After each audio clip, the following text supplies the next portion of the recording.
The story of European literature begins with a more ambiguous term than most geographic expression. To many British, some Irish people, however, Europe means essentially continental Europe. The key characteristic of this period includes an interest in the common man in childhood, emotions and feelings.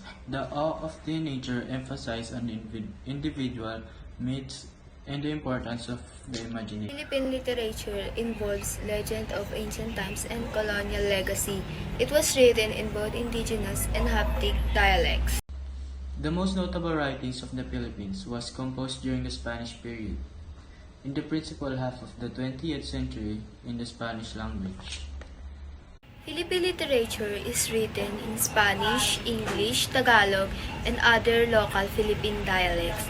The Philippine literature covers a variety of genres: poetry, metrical romance, prose, dramas, religious drama, and secular dramas. The Iliad and the Odyssey are two of the most important epic poems of Western history, both having a profound effect on the development of written arts and culture. Traditionally, these poems are as described to Greek poet Homer.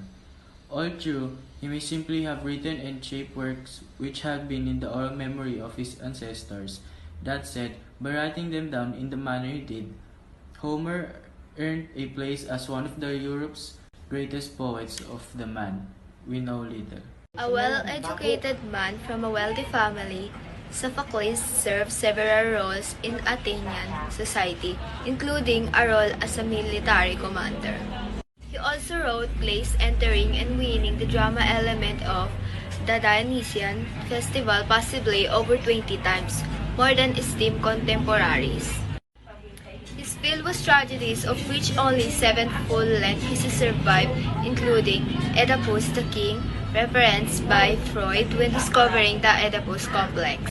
Nick Joachims come from a well-educated and was published at the early age of 17.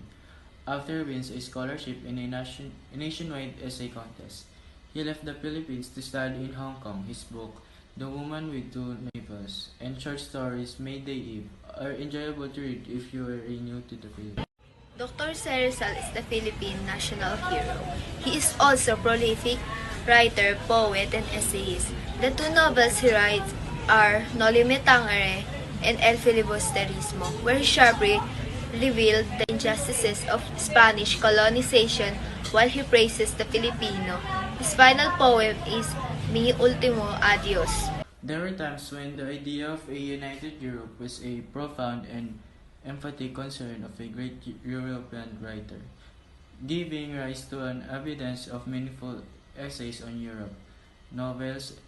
The Skelgel brothers, Victor Hugo and Heinrich Heine, Rudolf Borchardt and Hermann Hesse, Andre Gide and Ortega Y. Gasset, Hugo von Hofmannsthal, Thomas Heinrich and Klaus Mann, Stefan Zweig, Hermann Broch and Alfred Dublin were all writers that not only pinned their political and cultural hopes on Europe, but also worked in various ways towards the establishment of broader European feeling of community that would reflect pride in the variety.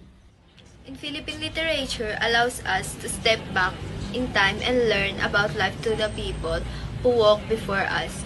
We can better understand the culture of our country and have appreciation of them and learn through the way of history recorded or in forms of manuscript.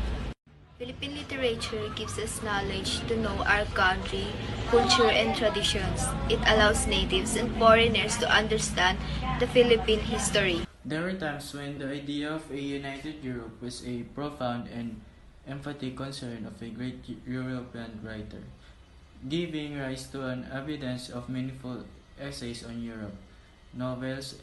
The Skelgel brothers, Victor Hugo and Heinrich Heine, Rudolf Borchardt and Hermann Hesse, Andre Gide and Ortega Y. Gasset, Hugo von Hofmannsthal, Thomas Heinrich and Klaus Mann, Stefan Zweig, Hermann Broch and Alfred Dublin were all writers that not only pinned their political and cultural hopes on Europe, but also worked in various ways towards the establishment of broader European feeling of community that would reflect pride in the variety.